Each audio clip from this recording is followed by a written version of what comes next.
Good morning, Houston. Thank you very much. And Mayor, thank you very much for that warm introduction. This morning it's the end of a pretty long trip for us. We've started out, spent a couple of days in Detroit, went over to Phoenix, spent a few hours there, and now we're ending up in Houston. But it's great to be back in Texas for a few hours here this morning, especially with a great group of people we have here this morning, or simple here this morning.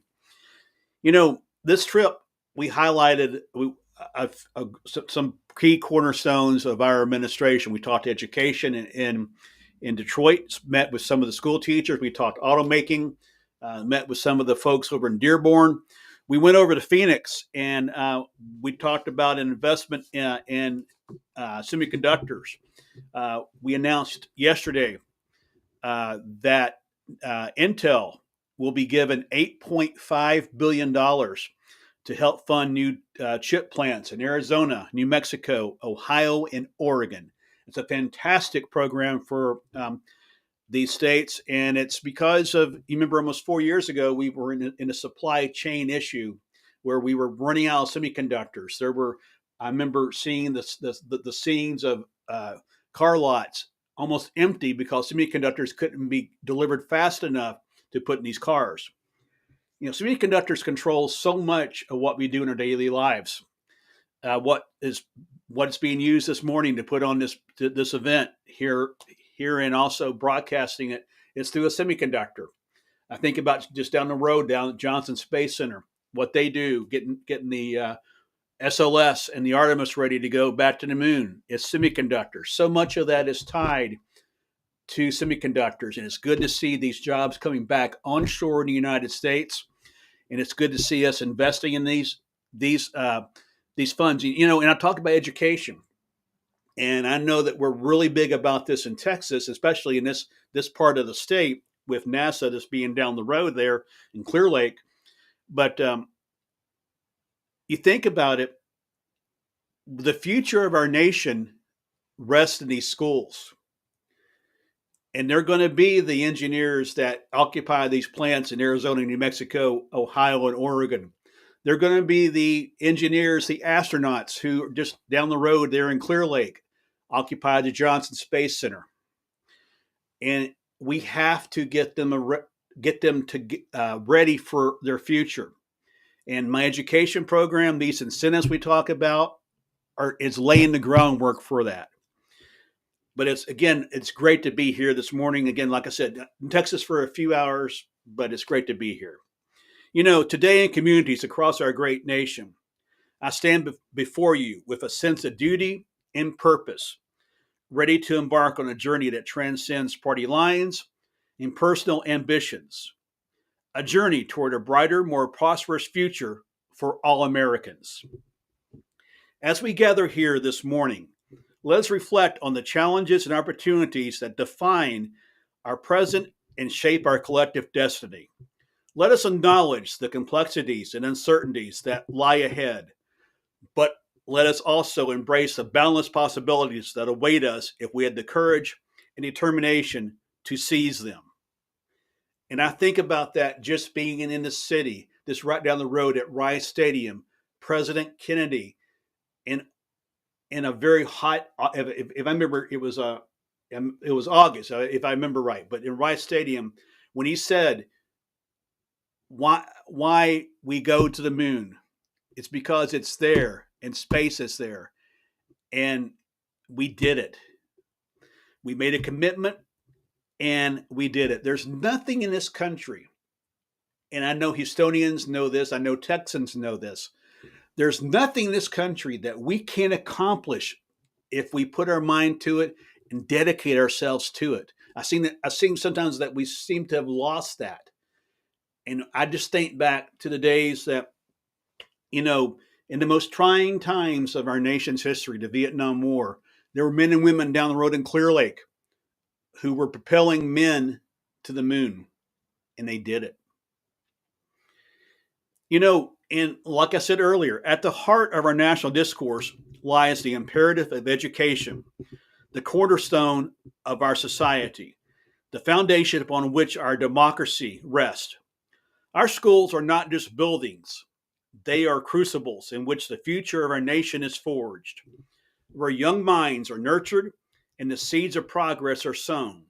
Yet, despite the pivotal role that education plays in shaping the destiny of our nation, we find ourselves confronted by systematic inequalities and persistent challenges that threaten to undermine its efficiency and impact.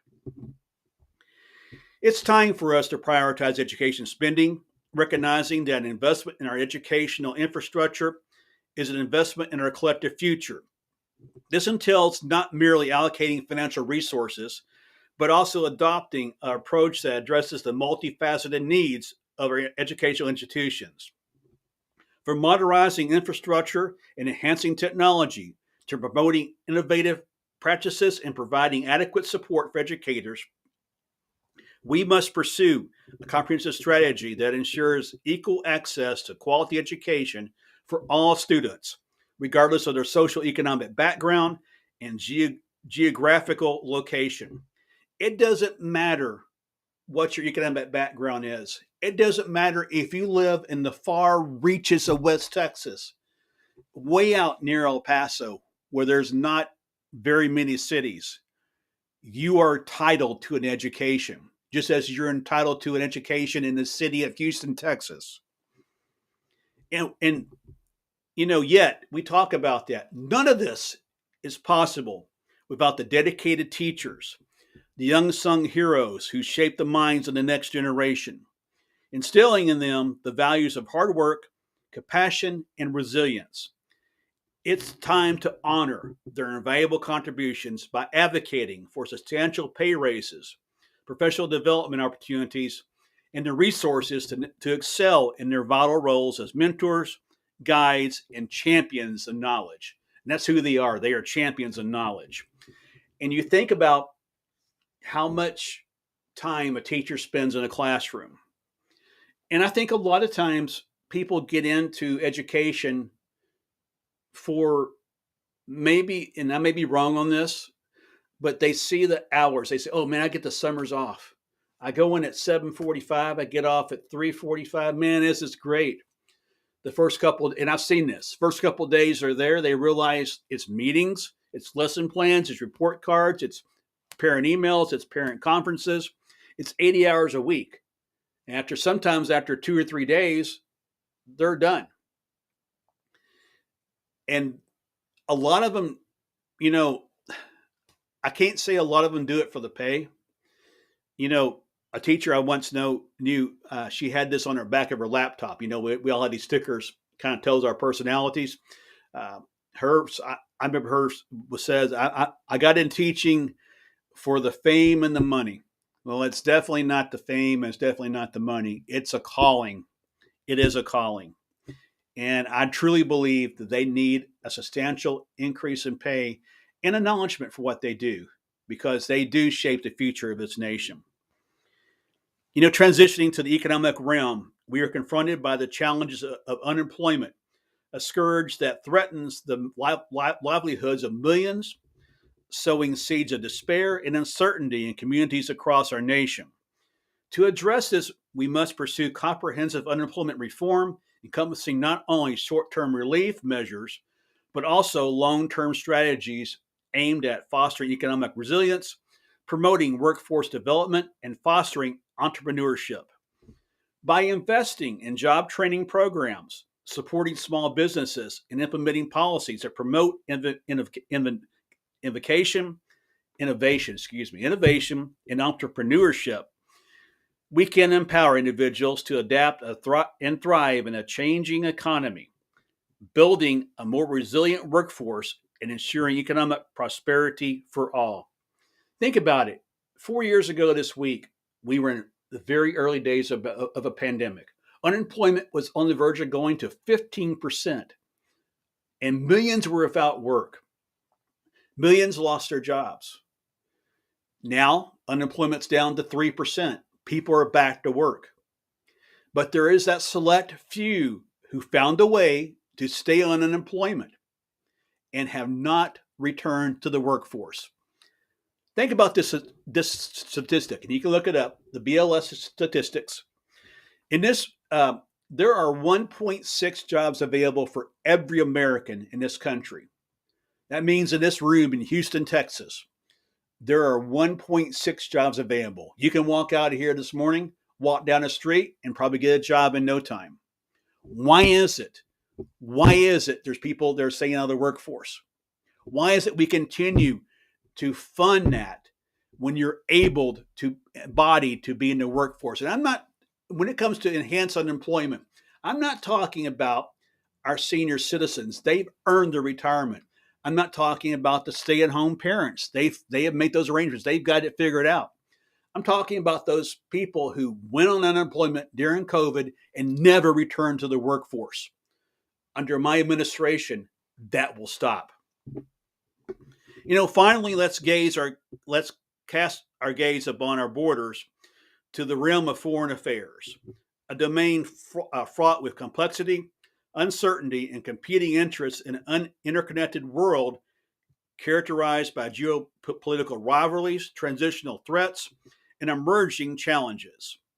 The imperative of effective and principled foreign policy has never been more pronounced. It is incumbent upon us to pursue a foreign policy agenda that is rooted in the principles of diplomacy, cooperation, and mutual respect. By fostering constructive dialogue, strengthening international alliances, and upholding the democratic values and human rights, we can advance our national interest while also contributing to a more peaceful, stable, and prosperous world for all nations. And I can't think of a better place to talk about a world coming together than Houston, Texas. And I want to talk about a candidate out there. I won't mention his name, but he talks about that he wants to, up on being, if he's victorious and gets sworn in, becoming a dictator. One of his leaders he looks up to is Viktor Orban, dictator for life overseas. Is that really who we want occupying 1600 Pennsylvania Avenue? And he speaks of NATO as a grift, as a country club. And he says you have to pay your dues to stay in, like this is an 18-hole country club. It's not. It's an alliance that, if you remember from American history, it is an alliance that on September the 11th, 2001, invoked for the very first time in NATO history Article 5, which states an attack on one is an attack on all. And I hear this when foreign leaders come and visit for bilaterals. They say, yeah, you're back, but how long are you back? And I'm saying to them, we're back as long as this administration's in power. It is so important for us to support our allies. Again, this candidate talks about it as being a country club in the grift. Let's break down exactly what the expenditures are. We spend $850 billion in defense every year. Europe spends $380 billion in defense every year. You know what the grift or the membership fee, and there isn't one, but what it is for NATO? The world leaders committed to 2% of the GDP of their nation be committed to defense. That's it. That's it. That's all you have to commit. Now it may go up as these summits go about and come and go, but right now it's at 2%. That's what you have to pay. And if you're in the rears, if you're not current, we're not going to turn our back on you. Like I said, on September 11th, when we were down, NATO had our back and came to our defense if needed. I will tell you here today, we had their back and we will come to their defense if needed. In conclusion, my fellow Americans, the challenges before us are great, but two is our resolve. Together, let us embrace the challenges before us with unity, purpose, and determination. Let us build a brighter future for generations to come, not as Democrats or Republicans, but as Americans, united in our common pursuit of a more perfect union. And I'm talking about coming together as one, not as a nation and as a world. Now think about this down the road here in Clear Lake. And this was a few years ago. Everybody remembers the first person to spend a year in space. He's now a U.S. Senator. A guy by the name of Senator Mark Kelly. I happened to be at one of his events before he went off to the International Space Station. And at that time, there was a little bit of tension between the U.S. and Russia. And he was flying with his Russian counterpart. And everybody was wondering, how is this going to work? You got two countries that politically are fighting one another. But I'll never forget Mark's actually, it's Scott Kelly who actually did that. Mark Kelly's his brother, twin brothers, but Scott Kelly's the one that spent a year in space. And I'll never forget what Scott said. Scott said, we'll let the politicians, we'll let them wage the battles back and forth. We are crew members of the International Space Station. We will work together for the survival. We have to. And think about that, folks. Think about that. We are crew members of the planet Earth. We need to work together for the survival of this planet. There's another fellow Texan that occupied the White House several years ago. He had this painting in the Oval Office, painting by a fellow Texan named Tom Lee, and it's called Near El Paso. Tom talks about, in describing this painting, that him and his wife Sarah like living on the east side of the mountain. It's where you can see the sunrise of the day ahead, not the sunset of the day that's past. Opponents in this campaign have spent a lot of time talking about the sunset of this country. I'm here talking about the sunrise that's about to take place in the United States of America. I believe with Tom that the United States lives on the east side of the mountain, and our best days are yet to come. May God bless you. May God bless our troops, and may God bless the United States of America. Thank you, Houston, Texas, and thank you very much. Thank you, thank you, thank you.